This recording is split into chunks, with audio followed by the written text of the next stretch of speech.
When my mother was struggling to find help for me as a young man, there was nobody who understood our problems and I could relate to. So after many failed attempts, I ended up in prison. My mother's sense of failure, shame, and stress were real. The worst part was she went through it alone. She was alone in trying to keep me out of prison. She was alone in navigating the prison system. And she was also alone trying to help me re-enter post my release. The Cafe of Hope was created so you don't have to go this journey alone. I know firsthand by real experiences what you're facing and you're feeling. We are here for you. I wish I could have created the Cafe of Hope for my mother back when she needed it, but I guess it was meant for us to go through this test so we can bring you our testimony. Thank you for allowing us to help support your family.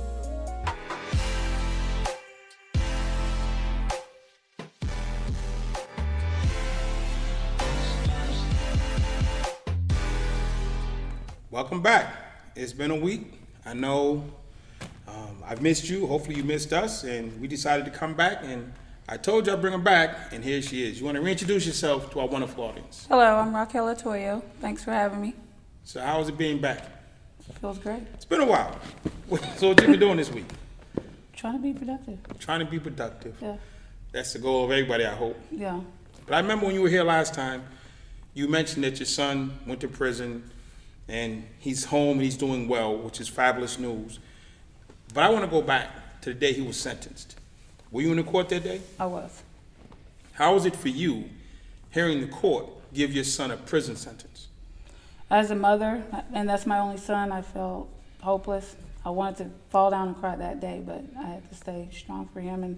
And I saw it on his face that, I can't help you this time. Yeah. My mom told me a story when I was a kid. Well, she's telling me a thing, that every time you get in trouble, you take the power away from me and you give it to them. I never understood who the them was, and she never explained. Then the day I got sentenced and they walked me out of the courtroom, that story came right back, and I knew who the them was, because my mother was powerless. Any other time, she could take me home, she could fix it, she could feed me, she'd give me a Band-Aid, she'd make it better, and this time she couldn't. So who do you call when your son is given a prison sentence to fix it?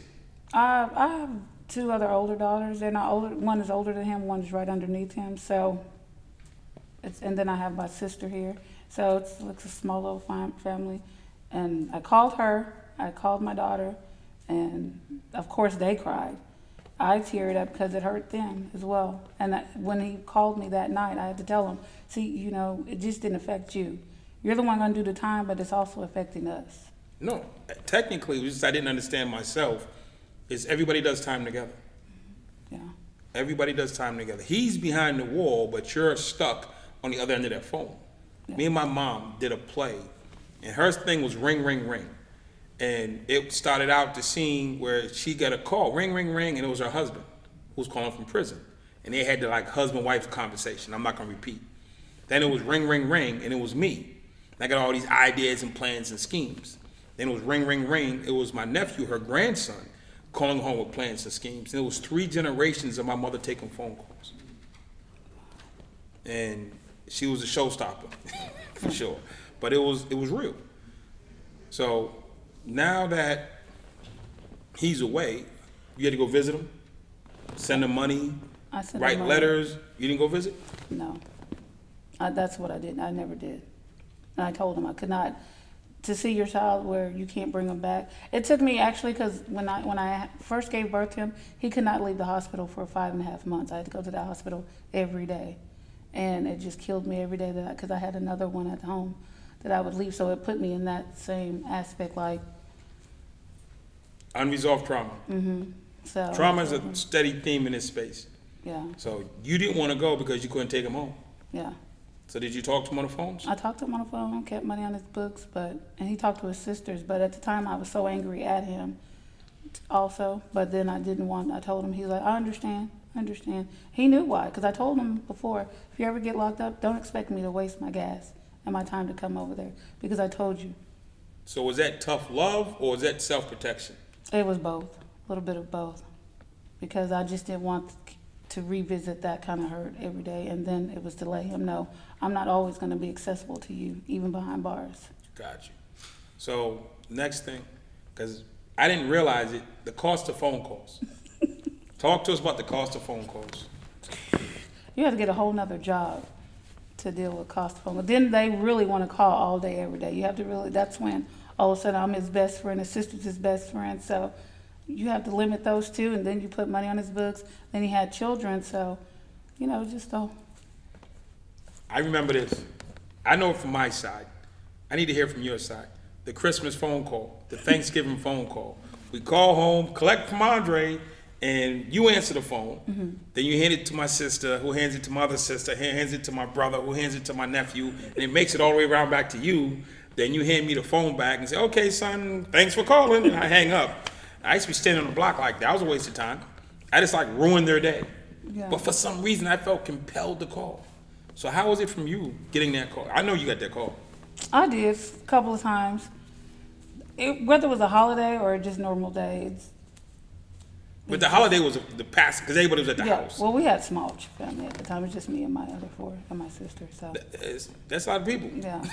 So I keep it limited, and then him and his sisters would mostly talk. Because even then, I didn't want to.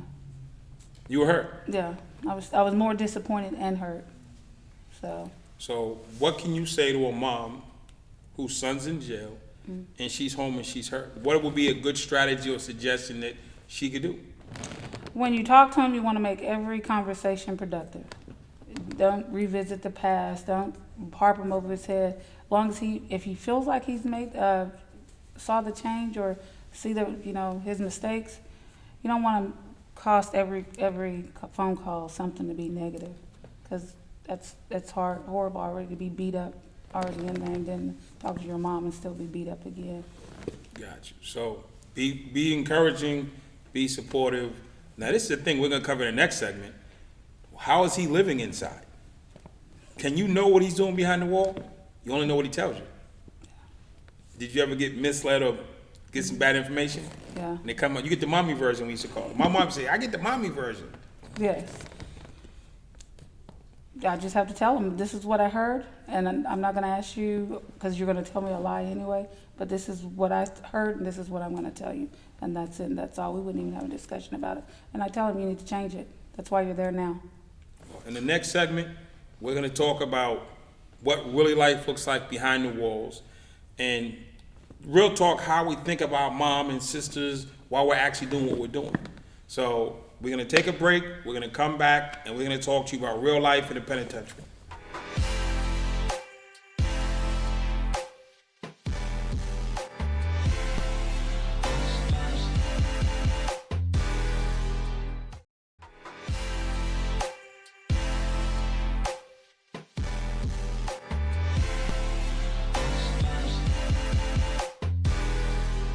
Okay, we are officially back, Cafe of Hope, and this is something I've never done.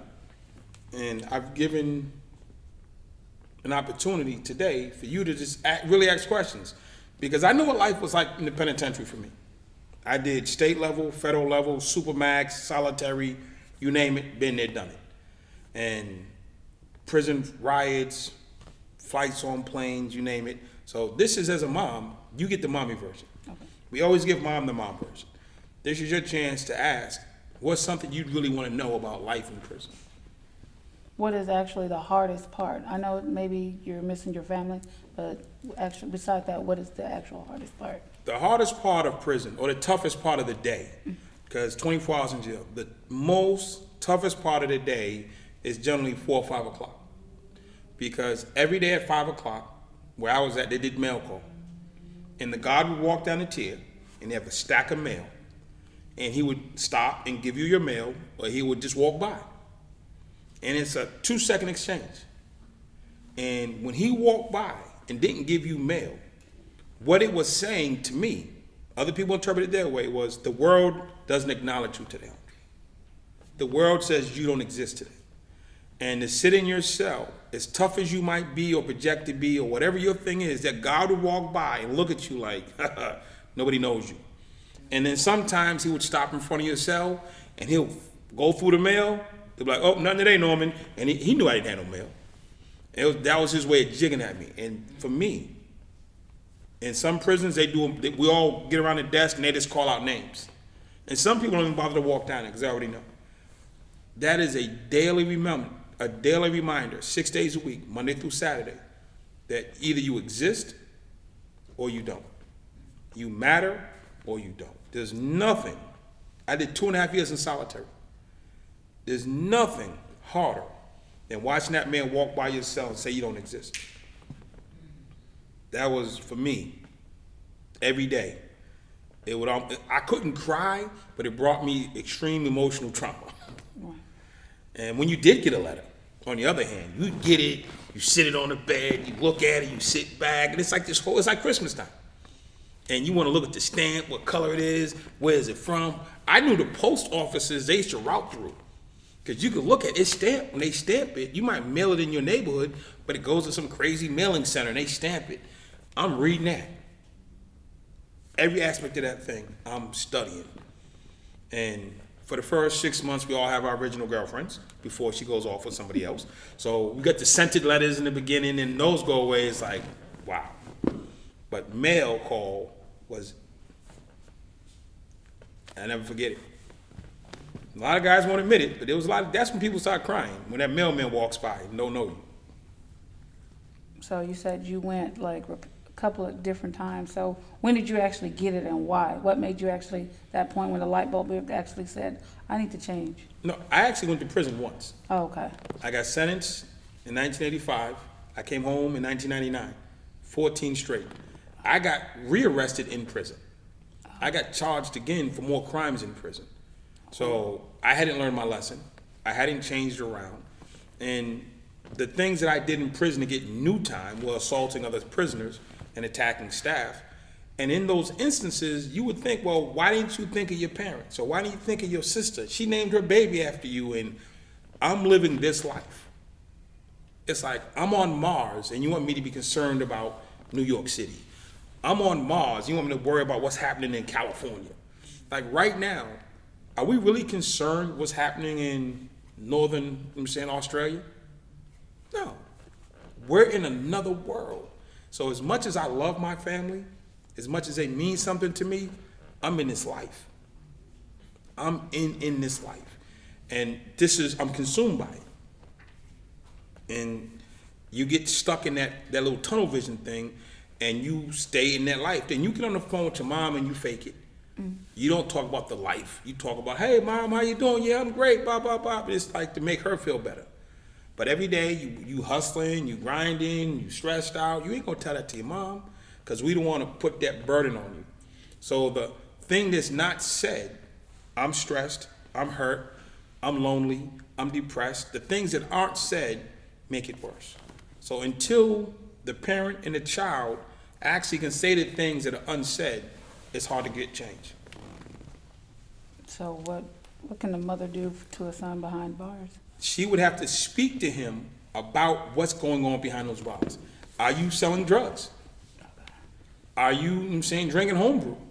Are you going to school? I was in prison for like 6 years. I never went to school. I never even went to the law library like once. Are you trying to get out of there? I called home from Indiana. I've been shipped to like 7 different states. I called home from Indiana in the hole, and my girlfriend told me, you're not suffering. She said, you're having a good time. I'm out here missing you, suffering and crying and boo-hooing, and you're in there partying. You think this is a joke. And she was telling the truth. I wasn't miserable. I thought I was having a good time. And so to answer your question, to have direct conversations about what they are doing with their time. I'm out here suffering. You can go online and look at the educational programs at a given prison, the vocational programs at a given prison. So the entire time your son was locked up, how many times did you talk to him about the vocational programs at the prison? Never. The school programs at the prison? No. Because it's not in your purview. He sees it every day. He's doing whatever he's doing. But if parents knew what's available, and the information is public knowledge, then you can call and say, son, there's a GED program. Are you in it? I need you to get in it. But if mom doesn't say nothing, I ain't got to do it. Okay.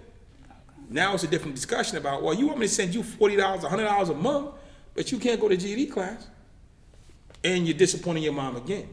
So again, what's unsaid goes unchecked. So I can show parents how to find out the information for positive, constructive things. Then when you get on those calls, you can have those conversations about, are you in this group, that group, this group, have you signed up? And when you call the prison, you can check to find out, hey, why is my son not in that program? Versus, why is he not getting a hot lunch or whatever? The food's all garbage anyways. Nothing against, I'm saying, the prison people, but it's all garbage. So that's something that you can do. And what parents can do, find out real information, then have direct, meaningful conversations that'll impact their release and their post-release. So you get to close the segment. I mean, with the resource that you have, weren't there a long time ago, so that's a good platform that you have. So, and I'm glad I was able to. You're part of the Cafe of Hope now. Yeah. Listen, it's not going to be an Andre thing. My mom will be on the Cafe of Hope. My sister will be on Cafe of Hope. Hopefully, you'll come join us on Cafe of Hope. So when people call in, they can get the wide range of information and experience that they need. Right. So with that, we're gonna have you back for one more segment. We're gonna close this thing out. Okay. Thank you.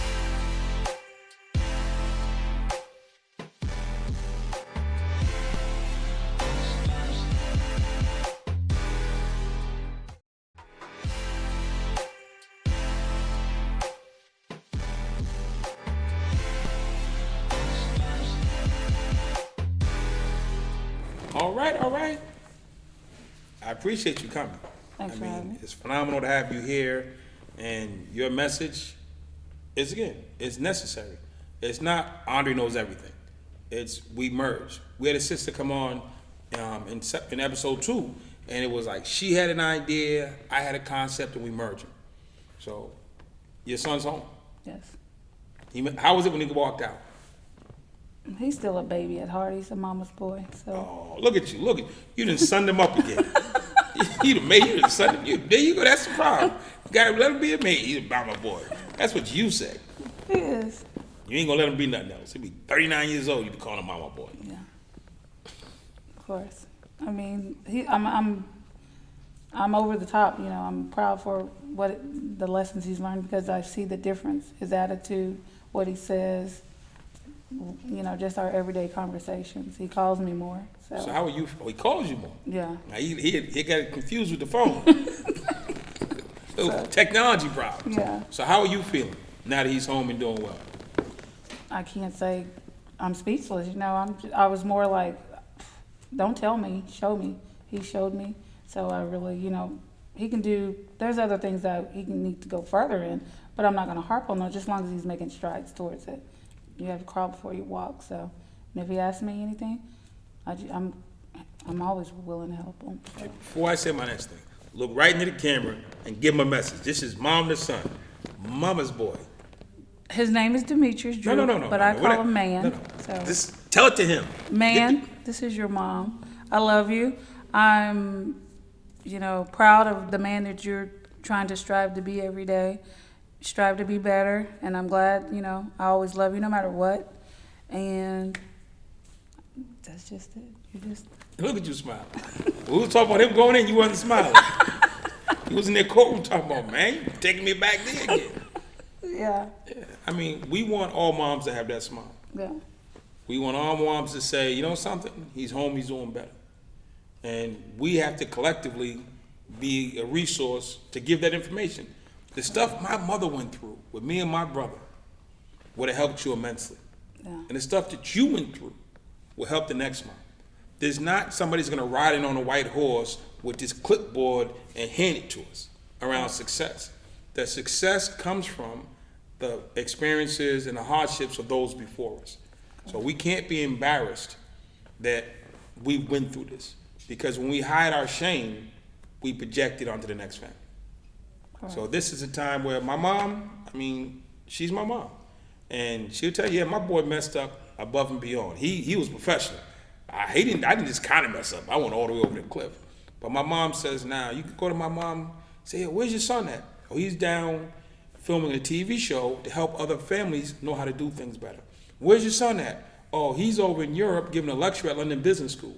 And where's your son at? Oh, he's just coming back from LA filming a TV show out there. Well, where's your son at? Oh, he's at Harvard this week because he works there. You want a ticket? I can get you in. She said, well, where's your son at?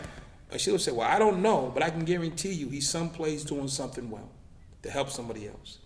And that's all she ever wanted. The fact that I fly around the world, she could care less. If I worked at a local store, paying my bills, I'm respecting myself, I'm home, I'm being helpful. That's all she ever wanted.